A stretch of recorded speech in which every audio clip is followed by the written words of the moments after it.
Chakun strikes again, and the man hit by it awakens as Grace Auburn. Having woken up as the daughter of the Duke of Auburn, his mind was still that of a 52-year-old civil servant from his previous life. Falling from her horse and hitting her head, I don't know, remembered everything. With some fellows checking on his fall, he now remembered this was the world of a game where one could enjoy romances with many handsome men. Of course, we know this as an ultimate game. His last memory from his old life was pushing a little boy out of the way of a truck. This was an instance of reincarnation into another world. But why did he, Kenzaburo Tondabayashi, a 52-year-old government worker, have to be reincarnated as the daughter of a duke in an ultimate game? This was too much of a mismatch, even as a joke by the gods. He had enough otaku knowledge to know this reincarnated to another world thing, but he didn't know a single thing about ultimate games. How was he supposed to survive? Suddenly, one of his servants, Josette, came in nervously sweating as she brought Lady Grace her change of clothes. With Grace thanking her, the servant backed away frightened, bumping her head against the door before leaving the clothes and scurrying off. As Grace, he still had the memory of how he used to be until now. Grace had quite a strict personality, always scolding her servants and never thanking them even once. In other words, his role in this life was the villainess of this very ultimate game world. The TV blared with that very villainous saying, "Know your place. This academy is no place for a commoner like you to set foot so brazenly." That was when Kenza had walked in on his daughter, Hinako, playing the game he was in now, Magical Academy, Love and Beast. He could tell it was an ultimate because of all the handsome guys on the cover, and teased his daughter somewhat for playing it in the living room. The daughter was a proud otaku, telling her father about Grace, the villainess who stood in the protagonist's way. The father had some knowledge on this, commenting on how the heroine's rival with spiral curls had been a staple since the 70s, like Ayumi Himekawa from Glass Mask, Madame Butterfly from Aim for the Ace, and Eliza Legan from Candy Candy. Yes, I had to look these all up to understand the references. This guy was a little too old, given both his daughter and I had no idea what he was rambling on about. Comparing that moment to Grace's memory, he was certain this world was almost exactly like the one in the ultimate game Magical Academy Love and Beast. Right now, he was Grace Auburn, the villainess. And starting today, he was a student at the Royal Academy of Magic. He saw a sparkly pink-haired girl, brimming with hope, suddenly trip, spectacularly face-planting. He perceived her as a clumsy girl that the players could easily sympathize with. Anna Dahl was undoubtedly the protagonist of this ultimate game. Kenza had a memory of his daughter explaining Anna being excited about her first day at the academy, but Grace stood in her way because she was a commoner, when most who attended were nobles like Grace. First, Grace had lectured Anna about their difference in social status, and even insulted Anna's beloved family, pushing her to tears. That moment made Anna resolve to study magic hard to prove Grace wrong. Remembering this, Kenza still contemplated on why he was the one who had to be reincarnated into this game world. With Grace stopping Anna, the other students spoke in hushed whispers about Grace's family being the most powerful in the country after the royal family.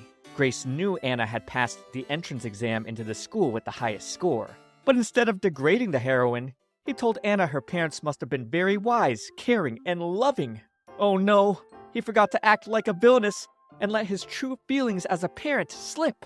Anna looked down, crying with tears of joy and gratefulness towards her parents. She never thought someone with a noble status as high as Grace's would say something so kind to her. Grace was stun-locked. The other students watching misinterpreted the situation, thinking Grace had made Anna cry by saying something harsh. So, he dragged Anna away as quickly as he could. Sitting down on a bench together, Anna apologized for losing her composure. It's just that her family wasn't wealthy, but when they found out she had a talent for magic, they worked so hard to save money. She was thankful for the opportunity to study magic because of them, and touched by Grace's kind words. So, Grace led Anna the correct way, by suggesting the method to repay them. Anna already knew she needed to work hard, then get a good job to give her family a better life. However, that was different from Grace's actual answer. He suggested Anna develop her talents to the fullest and live a happy life. From a parent's perspective, that's what he'd want for his own daughter. Anna shrieked acknowledging Grace was right once again, and that her parents had already said the exact same thing to her. After wiping Anna's tears once more, the blonde boy from earlier teased Grace for making someone cry on the first day. Kenza remembered this handsome boy from Grace's memory. He was one of the romance options for the protagonist. As of now, he was Grace's fiancé and the crown prince of the country, whose name he couldn't remember. He continued to make small talk while concurrently using all of his brain power to remember the prince's name. It's not because he had forgotten the prince's name, but being an older man, he often couldn't remember people's names because he had learned so many names in his lifetime, and couldn't immediately pick out the right one. But with Anna greeting the prince, this was Grace's saving grace. The prince congratulated Anna on her exam score, but unfortunately still did not name himself. This made sense though, since according to Grace's knowledge, there was an unspoken rule that people of high status don't introduce themselves first. He needed to introduce the prince to Anna, otherwise things would seem strange. So, Grace introduced her full title to Anna, and then gave Anna the hint that the man before them was the crown prince, causing Anna to shriek while naming him Royal Highness Crown Prince Virgil Vierge. Exactly what Grace needed.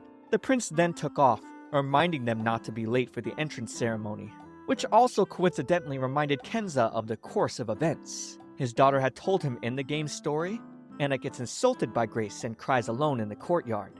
Then meets Prince Virgil, who calms her down. This was the first necessary event for the prince ending. He now wondered if that ending had just hit the triggered requirement. However, Anna was just happy Grace introduced her as a friend. Hearing now that Anna wanted to refer to her as Miss Grace, he was now concerned he might have triggered some other kind of event. Will you like this video and subscribe to my channel? Oh ho ho ho! Here at my Shoujo Weekly, I've got plenty of stories to share with you, involving graceful, rich villainesses. You might even say I've got the best villainess stories here on YouTube. I even have a whole playlist you can watch. So come on, hit that subscribe and give me a like. Wandering the halls, Kenza was proud of himself, given no one had noticed he was an old man inside the body of a duke's daughter. An old man in a wizard outfit suddenly welcomes Grace, and from Grace's memories, Kenza knew this old man was the principal. So, reflexively, he acted the way he would have meeting a principal in his old life, which translated to Grace giving a curtsy and good day to the principal. He was proud of himself once again. He called this elegant cheat skill. And so, Grace finished the opening ceremony as the representative of the freshman students. So far, things have gone just like what he saw at the beginning of the game, and honestly, he was excited to learn about magic. However, the one problem he might have is that the protagonist liked him, when he was supposed to be the villainess. With her non-stop yapping, he told Anna to save her excitement until after their teacher finished her lecture. Anna apologized, and Kenza wondered if what he said sounded enough like a villainess. It was hard for him to be mean to such a sweet girl, but given he was reincarnated as Grace, he needed to act like a villainess as much as possible. Unbeknownst to him though, Anna was lighting up from his statement, thinking of Grace as such a wonderful person. She couldn't believe that even though they had just met, a noblewoman was correcting her shortcomings. Moreover, she believed Grace's behavior was the perfect example of an upper-class lady. Anna felt she needed to work hard not to embarrass Grace, so she needed to learn how to behave at this school from Grace. She noticed Grace looking serious at her textbook, and was looking back and forth between the textbook and the podium. She surmised Grace was imagining what class would be like before it started, and thought of her as amazing. But in reality, Kenza was recalling when going through books, his fingers would slip, so he'd have to often lick them. He was far-sighted and also couldn't see up close. His eyes also took time to adjust focus. But now, as 15-year-old Grace, none of those things were issues. This was simply liberating. While Anna was fixated on following Grace's example, the teacher then suddenly summoned a cabinet, where upon calling the name of a student, they needed to come up to take one of the eggs from inside. In the prince's room, his buddy, August Lion, decided to come in for a chat. August wanted to know which freshman Virgil had decided should join the student council. So, Virgil described members to be chosen based on their grades, family background, and character. He brought up Anna Dahl, who scored the highest on the entrance exam, as a preferred choice. Then, Grace for her grades and family background. August didn't think Grace was a bad choice, but thought of her as very strict. and suggested she might not get along with a commoner like Anna. Initially, the prince was worried about that as well, but now thinks Grace has changed a bit lately. He's decided to keep an eye on her before making a decision. Reaching the school cafeteria, Anna was excited to learn she could eat as much as she wanted here. Grace maintained his composure, despite also being excited by an all-you-can-eat buffet. Using his elegant cheat skill, he conveyed the buffet style to be simply quite wonderful. The two then overheard some girls complaining to the staff. These 3 girls were upset that they had to carry food to their table by themselves because their servants weren't allowed at school, while conveying their parents were counts. The staff member clarified that to be the case, as the academy was principled in making sure the students could cultivate self-reliance and independence in daily life. It was written in their educational policy. Kenza thought the 3 were acting more like spoiled brats than villainesses. As Grace Auburn, he should never emulate them. He had Anna follow her as he carried his own food tray, earning the compliments of the staff member while the 3 girls were losing it.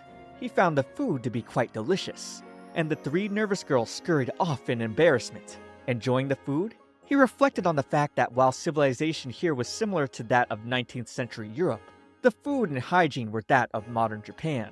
Nothing like the real world at all. However, the students and teachers here were living beings, so he felt he should treat them with the same respect he'd give anyone. That said, he had only the most basic manners as a commoner. He used to eat everything on his plate, and give thanks for the food, also thanking the chef. He kindly gave his tray to the staff, and gracefully told him to pass on that the food was incredibly delicious to the chef. The girls were in awe over Grace's etiquette. They all wanted to imitate her. In fact, this behavior later became an academy tradition, and thus began the colorful isekai life of Kenzaburo Tondabayashi. Kenza groomed himself every morning, getting ready for work. One day, when exchanging pleasantries with his daughter, he noticed her merchandise mug from Love and Beast, and he was proud because that's exactly what he taught her. They ecstatically fist-bumped to the idea of merchandise truly shining when it was being used, while also having bought extra to be preserved. Heading out, he took note of the trendy design the merch had, as he couldn't read the name on it. He had always tried to use the stairs to keep himself healthy. By not twisting his body and raising his arm and leg on the same side, he could efficiently move without exhausting himself. He learned that from a battle manga he liked.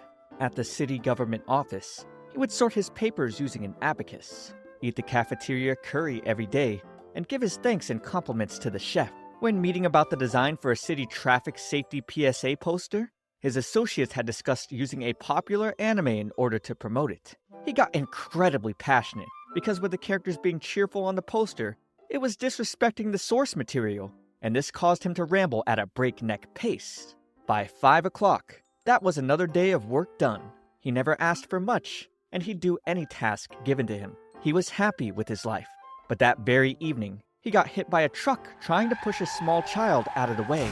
Now being reincarnated in another world, he intended to fulfill his duty as the person he was reincarnated as. However, he was still unsure of exactly what he had to do. So far, he's managed to adapt to this Ultimate Game world. The biggest obstacle was that he didn't know much about Ultimate games. But one thing was clear: these handsome men were the romance options. The prince, as student council president, introduced his friends as fellow members. There was August, the head of the security department, Richard Versal, the vice president, and Pierre Guimau, the secretary. All the guys were in their second year, and the prince would introduce the girls to the other members at another time. Kenza remembered the boys from the cover of Love and Beast, and surmised the goal of the game was to have Anna, the protagonist, enter a romantic relationship with one of these romance options, and that his role as Grace the Villainess was to interfere with that. Anna clamored, hearing she and Grace were being invited as members of the student council. This wasn't too relevant to Kenza, because he was fixated on how he could interfere with Anna's romance. As a commoner, Anna wondered if it was alright that she was joining, and to that fact, Grace conveyed that student council members were chosen by the president based on their academic performances and family background. And since Anna had the highest exam scores while being a commoner, that was simply proof of her exceptional abilities. August was surprised. He was sure Grace would have said something like, "It would be a disgrace to the school to allow a commoner in the student council." Kenza now realized he messed up by accidentally giving an objective evaluation like the ones for a subordinate performance review. He wished Anna would stop giving him that, "So you meant it when you called me a friend?" look. He had to calm down. Right now, he was Grace Auburn, the Villainess. He shouldn't be satisfied with just keeping the heroine away from the romance options. Coming up with his scheme, he began to giggle. Now telling Anna if she planned to join the student council, she'd have to learn about nobles, manners, and etiquette. And he was going to drill every single bit of those things into her. Ha! That's it. Kenza nailed the perfect oppressive attitude. But with him now adding that he'd thoroughly impart all of his knowledge of noble manners onto her, he could immediately tell he was bad at this whole villainous thing. Anna responded with joy that she'd do her best, and let off a quick glow. As the prince acknowledged Grace's great work, he glowed as well. And so did each of the boys? I wonder if this is like part of an ultimate affection level increase. Outside the council room, as Anna got pumped up for her new student council member role, Kenza considered which romance route she would end up in. Would it be Prince Virgil, the lean, macho, handsome security man, the quiet, long-haired, handsome man, or the diligent, black-haired, handsome man? Kenza could, in fact, not remember all those fancy foreign names at once. Outside for lecture, they began practical magic class using magic circles. The teacher displayed they could write incantations inside the magic circle using the ancient magical alphabet, displaying her spell of light magic particles. One of the students asked an important question. Why didn't they just use regular language for spells? And the teacher explained that the thoughts of non-magic users who could read the words would mix in, dispersing the spell's power. Anna concluded that to use spells to their maximum potential, one needed to use words only they understood.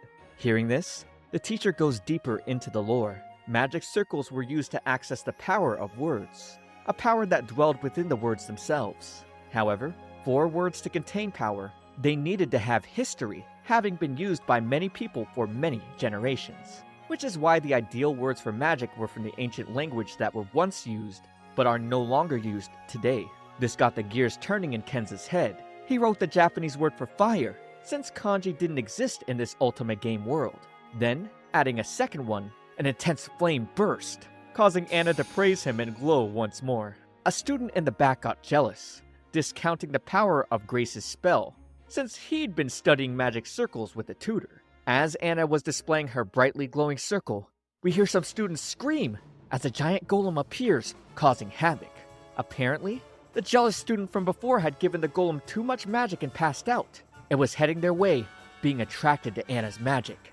Kenza had no choice. He decided to borrow Anna's circle, casting Pause, which brought the golem to a stop. A perfect save. While the teacher scolded the jealous student, he'd be getting a lecture later. Kenza was relieved, because writing in a hurry, he accidentally slightly misspelled the word. But it seems this world still allowed functional spells, despite him writing what could be translated as Pause with a Z. At the Auburn estate, Josette, the maid in training, reflected on how weird Miss Grace had been acting. She thought about how Grace was being so nice. Perhaps the Duke's daughter was scheming, because people always said she looked like an angel, but was a devil inside. These days, though, she overheard her fellow servants speaking about how Grace had become calmer for some reason. However, the maid surmised it wasn't that simple. Like this calm demeanor was more like a calm before a storm. Like, what if she already decided to fire them and she was just being nice until the day she informed them? Akin to fattening livestock before selling them. Josette panicked at the idea. She believed if someone were to get sold, it'd definitely be her because she was the clumsiest. As she dropped and broke a tea kettle in front of Grace, Kenza went to console her, causing her to break into tears thinking she was going to get sold off now. She begged for forgiveness, hysterically asking to at least be sold somewhere she could continue to work as a maid, and that even if Grace decided to eat her, she was sure she wouldn't taste good. Kenza didn't quite get it, until he put together the rumors spreading between the maids lately and his experience as a father. He kindly told Josette he'd never sell her off somewhere. People made mistakes no matter who they were, and reasoned she as a trainee was bound to make more than others. He wouldn't fire everyone who made a mistake, because if he did, no one would become a proper maid. Josette wondered if what had happened was really okay. Kenza figured since Grace had been so strict up until now, the sudden kindness was probably confusing Josette. He decided to be even kinder, offering his treats to the little maid. confusing Josette even more. She initially had hesitation, doubt, confusion, fear, and bewilderment. But taking a bite of the cookie, she totally forgot all her fears in an instant. After that, Grace decided to take the broken kettle to Meister Waltz in order to fix it. The man was a dwarf, and also the official Auburn family craftsman, and seeing the kettle, he was confident it'd only take 20 minutes. Kenza decided to watch the repair job, enjoying the work since dwarves were the finest artisan race in all fantasy worlds. But now seeing the intricate details, he started to wonder if this world was more than just part of an Ultimate game. Seeing the fixed kettle, Josette was amazed. It was as if it had never been broken. The Meister then commented it had been a while since he'd seen Grace, so he got a little fired up. He reminded her of the days when she was little and had come to his shack to watch him all the time. She had always watched him so enthusiastically. Kenza did recognize that memory. Grace liked to watch craftsmen and gardeners work, but when she started receiving formal education as a lady, she gradually stopped doing it because it wasn't ladylike. She grew strict with herself and others and became difficult to deal with, even for the servants. That was what made her into a villainess. However, her true nature had always been much brighter. Looking around the shop and its pleasant atmosphere, she asked Walls if she could visit again, and he of course reminded her this was the garden of her mansion. She could come by whenever she wanted. So on another day, Grace asked him to make her an abacus. The halls of the Royal Magic Academy serve as the setting for the Ultimate game Magical Academy Love and Beast. The student council was an autonomous body led by Prince Virgil and comprised of handpicked students only. However, Kenza couldn't keep up with the names of the guys without them written on a cheat sheet. Nevertheless, this was a school for those of the aristocracy. The members of the council were chosen for their talents and social standing, which meant they'd do their best governing the student body before eventually settling into positions of power that see them ruling over the kingdom. That also made them prime candidates for romancing. One thing in particular Kenza started fixating on in regards to all the love interests in Ultimate games is that they had hairstyles that took up a great deal of data. Their hair was far more elaborate than any of the background characters, leading him to the conclusion that flashy hairstyles were intrinsically linked with popularity in this world. So, is that true? With that in mind, he considered Anna's opinion of their hairstyles should play heavily into who she decides to approach romantically. As Grace, with his hair flowing and sparkling in the wind, he asked Anna how she felt about people with full manes of hair that were kept meticulously groomed. Anna's eyes glimmered. She admitted to idolizing people with gorgeous flowing tresses, but they were not on the same page. Now Kenza was betting on Anna's choice to be the vice president and his long locks. All while Anna was thinking about what Lady Grace did to keep her hair so curly and beautiful. Putting that aside, Kenza's personal hope right now was for Anna to end up with the partner who made her the most happy. He thought back to his daughter telling him the hardest love interest to successfully romance was Prince Virgil. While at first glance, he seemed like a nice guy who gets along with anyone and everyone. However, being raised as the crown prince, he's unable to resist judging other people based entirely on how useful they are to the kingdom, which is why the protagonist had to focus on making her talents shine in the student council to get his attention. Kenza thought that must be rough for both the MC and the prince himself. After all, if he couldn't help but judge even his potential lovers through that lens, then being born as next in line for the throne must be incredibly stressful. While observing Anna and Grace working on the council's budget, the prince evaluated the two exactly as aforementioned, particularly noting Grace had become more affable as of late. He's not sure what changed, but accepted it as a welcome development.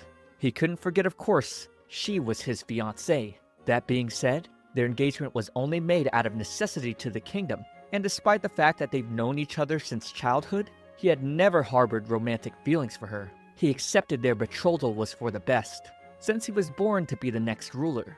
There wasn't more he could ask for in a wife than someone who proved useful in bringing prosperity to the kingdom. With Anna getting stuck on calculations, Kenza pulled out his new abacus, claiming it was a calculator used in the Far East. Made by their house's most skilled craftsmen, of course. Grace solved the budget using the abacus with no problem, and I would explain how it works for you, if I knew how to use one. Anna was quite amazed at Grace's mathematical talent, despite Kenza's grievance mastering math work by hand before he had the convenience of a computer. Virgil stood up suddenly. expressing his astoundedness because Grace had always been vocal over her struggle with numbers. He wanted to know when she learned to handle them with such proficiency. Crap. Kenza realized he might have blown his cover, so he nervously made up the excuse he learned through a stroke of luck. Mere happenstance. He spoke of visiting the library one day, when a book suddenly fell off the shelf and opened to a page about the subject of dividing by 9. Supposedly, he had just happened to remember that page. As the prince reiterated Grace's mere coincidence, Kenza for sure knew he blew it, but took the focus off himself to say they should be acknowledging Anna, who demonstrated her usefulness by earnestly crunching all these numbers most people would find tedious. The prince was keen to Grace's tactic here, remembering she was a competitive woman who resented failure. He believed she conquered her shortcomings by spending long hours brushing up on mathematics in secret, yet was choosing to hide that fact, even going further by sharing the accolades with one of her fellow students. His stocks for Grace were going to the moon. Seeing she was talented plus humble, he started to think, wow, she's my fiancée?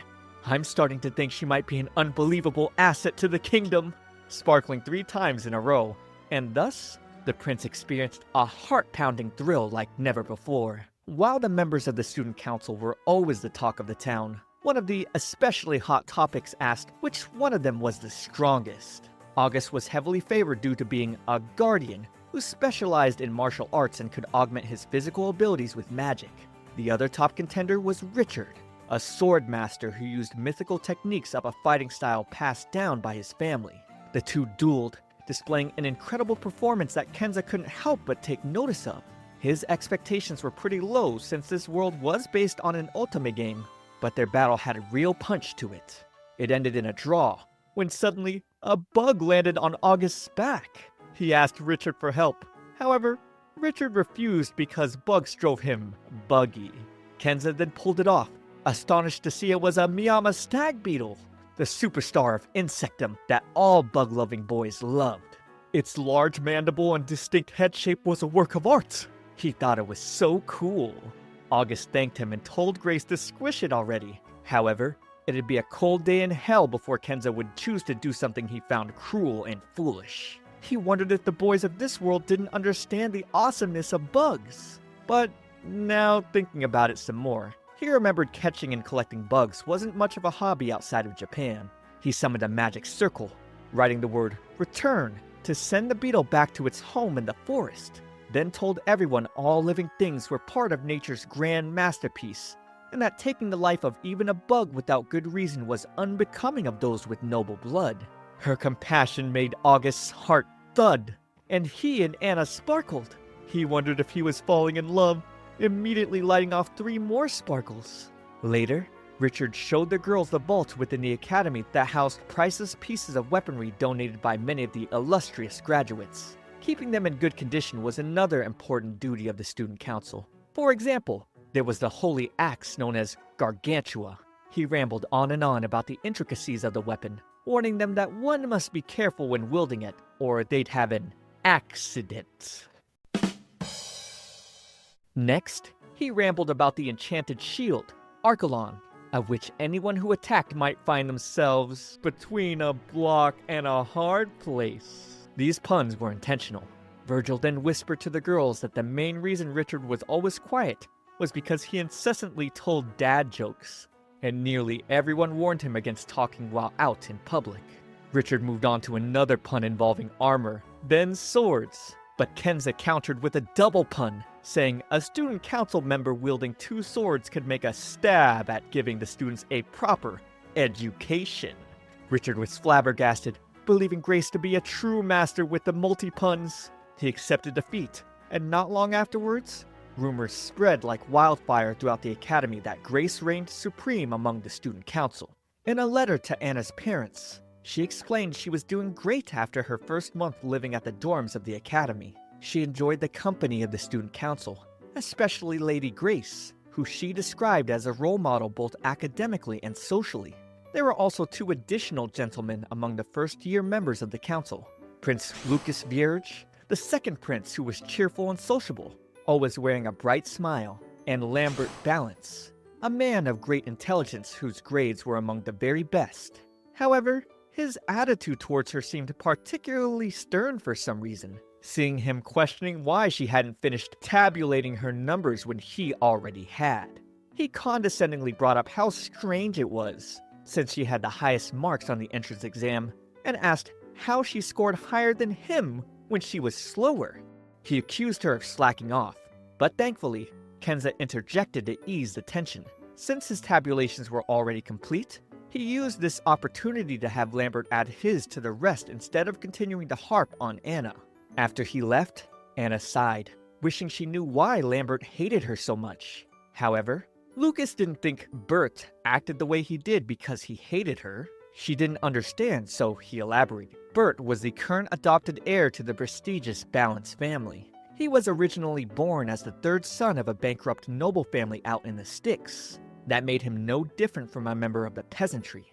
But because he proved himself very smart from a young age and showed great promise with magic, he was able to enroll at the academy. Anna and Bert shared similar circumstances. Hearing this, Kenza surmised Bert must view Anna as a rival, and his attitude came from the fact he didn't want to lose to her. Anna thought being a rival meant he hated her even more. However, Kenza explained the opposite of affection to be indifference, not hate. The fact that she believed he hated her was actually proof he paid a great amount of attention to Anna.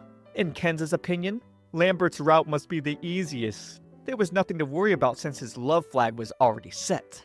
Anna became quizzical over the word flag, thinking sometimes Lady Grace spoke of things she couldn't wrap her head around. Grace had a plan ready, but before that, scolded Prince Lucas about making paper planes in the council office, especially using important documents. The next day, with the help of an abacus, Anna was able to finish her council work in record time. Grace then pointed out how she was able to beat Bert to the punch, having taught her how to use the calculator. Bert questioned how Grace could judge him when they weren't calculating on level playing fields. However, Kenza gracefully explained there was no competition. They did tabulations to keep the council running properly. He then presented an extra abacus he happened to bring with him today, and offered it to Lambert, who accepted. Hook, line, sinker. He knew Lambert was the curious type. He then had Anna instruct Bert on how to use the device. This was all something Kenza had worked out with Anna yesterday, knowing tsundere characters like Bert were almost always total pushovers. Anna was doing her best to prove she could be useful to the council and the academy as well. And in typical tsundere fashion, Bert responded, well, I suppose if you insist, I'll allow you to teach me a thing or two, while flustered and lighting up. At this moment, Anna was euphoric. While she got the teaching, Kenza presented another abacus for Lucas to use. She wanted him to learn as well. That way, it'd give Bert someone to compete with for extra motivation. Kenza knew Bert was easy enough, but characters like Lucas were tough to get a read on, meaning his route must be difficult. Since he was more the mischievous type, he hoped his love flag was also properly set with Anna now, but then remembered maybe the Villainess shouldn't be trying to help complete love routes. Oh well, too late for that now. He had to scold Lucas once more, this time for strumming the abacus like an instrument. A month has passed since Kenza and Anna have been studying magic at the Royal Academy. Now they were stepping into a new stage of their magical education, as we see Anna summoning a Pegasus. The students' reception to Anna's beast was meh, because the particular creature was pretty common and unspectacular. Grenna appraised Anna's beast to have the win attribute, and Anna was very pleased. Kenza thought it was quite fitting for the heroine, and now after all this time of getting to know about the love part from the Magical Academy Love and Beast title, we flash back to where Hinako explained that beasts were servants like familiars. In this game, the protagonist is given a beast egg after entering the academy, where in a month's time, the egg would hatch. And since the beast has its own attribute, it allows the user more magic type options. Many players believe magic lessons only begin once they get to this part of the game. Also, the type of beast the heroine gets drastically affects the story and route she gets after. As Grace, Kenza praised Anna, asking if she'd be focusing on learning wind magic from now on. Some of the students got confused, bringing up that wind magic was good with earth magic, or water magic, maybe fire magic? They're clearly confused, so we can get a lore/tutorial explanation on the magic system of the game. Kenza played along, asking their teacher to give a quick reminder of how elemental attributes work, which also earned him a quick affection raise from Anna. So, 4 attributes: fire, water, wind, and earth. Fire and water counter each other, earth and wind counter each other. Water supports wind, wind supports fire, fire supports earth, earth supports water.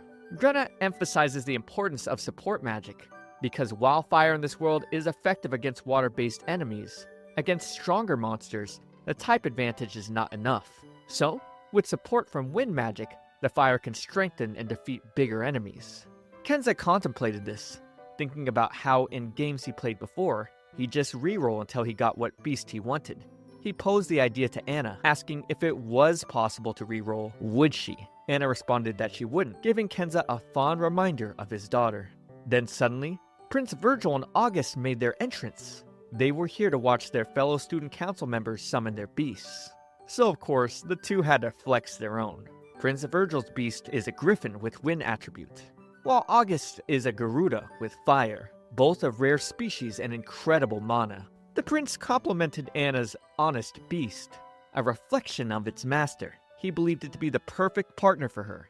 August added it was up to the master to develop the beast's potential to its max. Kenza took this as the two guys' affinity being high with Anna. Standing in a summoning circle, Kenza thought back to a month ago where he stood before Grena to make a contract with his egg.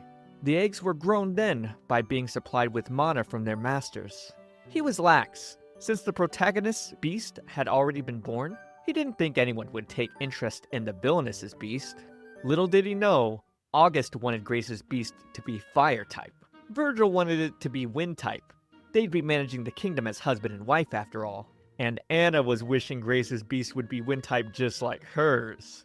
These three were interested in Grace's beast at the very least.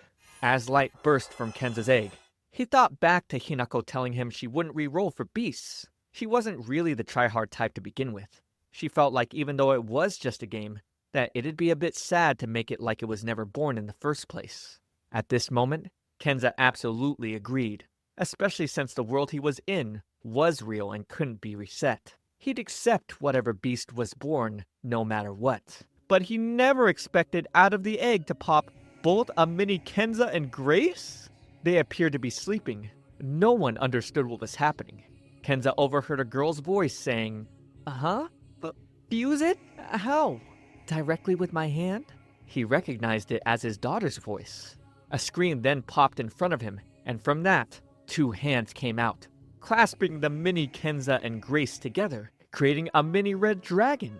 And while the event was certainly strange, everyone put what happened aside so that Grena could handle the appraisal. The teacher was shocked to discover the beast was an ancient dragon, a legendary beast, and it possessed both fire and water attributes. The prince was in disbelief. Everyone knew beasts could only have one attribute, but on top of having 2, it had attributes that directly opposed each other. Anna just took this as Grace being amazing, as usual. We moved to Hinako, 20 years old, born to an otaku mother and an otaku father. She was an otaku by blood. When doing a challenge run of Magical Academy Love and Beast the other day, she got a call from her mother giving the bad news that her father was in an accident. The doctor explained Kenza's head was hit hard. However, the test showed there was no damage to his brain and no noticeable external trauma. For some reason though, Kenza wasn't regaining consciousness, and based on brain scans, it seemed like he was in a state similar to dreaming. The hospital planned for more extensive examinations moving forward. Hinako tried to console her mother by looking at the bright side of things. She believed that one day, he'd probably jump out of bed and say, "You fool, Jotaro! I live again thanks to you." The mother played along, responding, "Yare yare. Looks like you're the real one." But weeb jokes aside, Hinako was sure her dad would be fine. She heard the kid he saved was alright as well, making her dad just like his favorite tokusatsu hero. She believed there's no way he wouldn't wake up. Arriving back at home, Hinako discovered the TV was already on with her favorite game, and weirdly, her controller wasn't moving the game forward like it normally would. The TV remote wasn't turning off the TV either. Looking closely at the scene where Anna had her first quarrel with Grace, the dialogue was strange, since Grace was telling the heroine her parents must have been very wise and caring. Then, looking at the name for Grace, it had in parentheses, Kenzaburo. She couldn't believe it. That evening, she explained it to her mother, sounding like a crazy person declaring her dad's consciousness to be inside the game, and her mother accepted it immediately. People from her generation read the novel The Never-Ending Story in middle school, then moved on to other countless isekai stories. Mitsuko wasn't going to allow her daughter to underestimate her credentials as an otaku. She watched Crest of the Royal Family, Mash and Hero Wataru, and NG Knight Ramune and 40 when they aired. Guys, I don't understand any of these references. She brought up Rei Earth, Fushigi Yugi, the 12 Kingdoms. She really was a fast-talking otaku. She brought up Mecha Isekai, OVA Isekai, Chronicles of Narnia. Too many shows that Hinako had to refocus her. Hinako then explained the situation as it appeared to her, where the choices that usually appeared weren't showing up. However, she could at least proceed with the story by pressing the A button and open the log containing the dialogues to previous scenes. They reviewed the moments Grace complimented the chef using her elegant cheat skill, dividing by 9, and the cringy dad joke about making a stab at giving proper education. That was enough to convince them it was totally Kenza. They now believed in order to bring him back, they needed to finish the game. So the next morning, when the mother had woken up, Hinako was still going, having played all night. She detailed the flow of time between here and the game world to be different, since just that night alone was already a month in Love and Beast. She then suddenly got a notice to lend a hand in Kenza's beast summoning. This was the first time in the story she'd been given the chance to do something. But she didn't understand, since beast summoning should be purely RNG without any help. There was only one choice in their minds with this. They had to help. That's when the mini Kenza and Grace appeared, and they were given the option to fuse a beast by combining Grace and Kenza's mana. Hinako had to do it by hand, and reaching in to do it, she couldn't believe the game meant it literally. While the principal found Grace's dragon to be fascinating, it was not his first time seeing one. He had even witnessed a beast wielding 2 elements as well previously. Kenza figured the strange ritual during the summoning had something to do with it. The principal then wanted Grace to test spell casting with the beast, and so, Kenza sent a fiery blast at a target, which was powerful enough to receive Anna's praise. But then, commanding Orion to shoot a water spell, the little dragon simply looked around quizzically. The principal thought of the name Grace had picked out for the dragon to be charming. However, she explained it was just the name that was written on its stats screen, and it also gave Kenza the option to change the familiar's attributes. No one else could see the screen, however. With the attribute switching, Orion's body changed from red to bright blue, and with Kenza casting the spell for shoot, Orion fired an intense hydroblast. And while switching Orion's form worked just fine, it seemed Kenza didn't know a way to use both elements at once. Now that the demonstration was finished, the principal pondered on why Grace's beast was the only one that manifested 2 different elemental abilities. To everyone's surprise, Grace willingly answered. She responded that she felt the presence of someone else inside of her, like a new soul had been born, distinct from the one she possessed before, her old self and current self. The combination of those 2 souls must have contributed to the creation of Orion. August couldn't believe it, but Virgil thought it made sense. He cited the drastic change in Grace's personality as of late. The principal, however, thought she was just taking a step into maturity by embracing a whole new version of herself. He had heard from her parents that she'd always had an acute sense of responsibility. Hence, she must have been driven by the need to successfully establish herself at the academy, and that inadvertently gave rise to a new personality within her. I think this guy totally missed the mark. Regardless, he spoke of an important responsibility she must fulfill. At the end of every semester, they hold an immersive learning event called the Magic Exhibition. Usually, only the most accomplished members of the student council are chosen to participate, which is why he personally wanted Grace to take part and demonstrate the power of her beast to everyone. Grace objected. However, Anna was over the moon for her participation. And so, Kenza accepted and the fellow council members offered their aid. Turning back to just after the beast summoning, Hinako and her mother were discussing what had transpired. The mother wanted to know more about the tiny Grace and Kenza, to which Hinako remembered the tiny Grace from her character introduction screen. Noting the combined powers, the mother remarked this was definitely one of those cheat skills that often popped up in isekai reincarnation stories. With the game requesting the player to name the dragon familiar, Hinako picked Orion. It was the name of a little dinosaur character from her favorite childhood anime that her dad always watched with her. She was hoping he'd realized she was the one who named it. However, he was dense, only surmising the staff of Magical Academy must also be fans of the same anime. Later, when the time was needed for Orion to switch to water attribute, Hinako needed to turn off autoplay and actually switch it manually. This means her dad needed her at the right times. Otherwise, he'd be stuck. She felt unsure of her ability to make it to the end of the game, and that's when her mom reminded her, they raised her. Hinako was invigorated with the belief and power of her otaku bloodline. They then moved to the scene where Grace explained everything to the principal and her friends. Kenza's inner monologue detailed this being a good opportunity for him to come clean and explained that he was inhabiting Grace's body. Hinako was concerned, remembering there was a branch in Virgil's route where Grace actually gets possessed by a demon and ends up fighting Anna. She was worried with her dad opening up that they might assume this all to be the work of an evil spirit. However, witnessing the elegant cheat skill proccing in action, it caused his explanation to come off as pretty ambiguous. In turn, pretty much everyone there misunderstood in a good way. This became the trigger for the magical exhibition event. Not bad by any means, but this was where Anna and her love interest got a big intimacy boost. However, the story didn't seem to be going that way at all. In the school library, a member of the drama club, Francette, was ecstatic over the different stories she had read that were tear-jerking. She thought about using some of the material as inspiration for the drama club's next big performance. To her, the library was pure bliss. She wished she could just live in it forever. Kinda reminds me of another bookworm that you could watch my video on after this one. She suddenly spotted Grace and Anna incoming, and this sent her into a starstruck rant. She thought of Grace Auburn as absolutely stunning. And then next to her, Anna, the Academy's first student of peasant blood because of her top scores. The valedictorian of valedictorians, Francette drooled with a bloody nose at the thought of their friendship that transcended the limits of social status.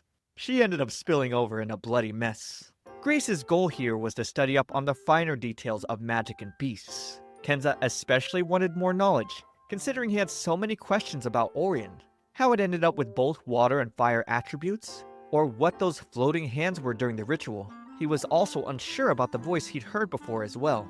Kenza then noticed Virgil spying on them from above. Pierre then came running towards them, who, as a reminder, was the student council secretary and attendant to the crown prince. But Kenza completely forgot Pierre's name until Anna said it first. Pierre had come to them looking for Prince Virgil. Although he was an outstanding attendant who perfectly managed the prince's schedule and everyday affairs, he was also businesslike and adamant to a fault, which occasionally put so much pressure on the prince that he was forced to hide from him just to catch a break. Furthermore, when the old Grace learned of this, she blamed Pierre and often chewed him out. Just the pains of serving royalty. Pierre apologized for losing Virgil and swore it wouldn't happen again.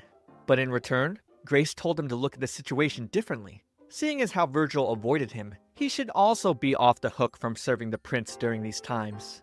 Kenza explained people were not designed to work every minute of every day. The more fatigued they become, the more the quality of their work declines.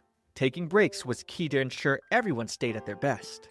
Pierre was stunned by the magnanimous perspective. Anna thought of the argument as genius. Grace complimented Pierre's work ethic, and Pierre was honored by Grace's words, although still a bit uptight. Kenza then asked about study materials for beasts. However, Pierre's knowledge on the subject was unfortunately too shallow, so the girls had him present his beast at the very least. Named Pollux, a water-type gargoyle. Anna noted that with the prince having wind attribute on his beast, Pierre's water type was probably the perfect support. He proudly served as the prince's support during last year's magic exhibition. Pierre then extended his helping hand anytime to Grace, knowing she'd one day be married to Virgil. However, Kenza wasn't quite so certain, since there was no guarantee Grace would end up as his wife until they were officially married. Virgil wouldn't take this quietly, jumping down from the second floor, asking what his fiancée meant by her words.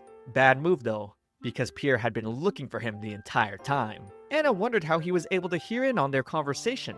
So, the prince explained it was because of his wind magic. He could create tunnels of air that carried sounds from far away. Taking notice of the prince's skill in wind magic, Kenza pushed Anna onto him, suggesting the prince teach her all about it.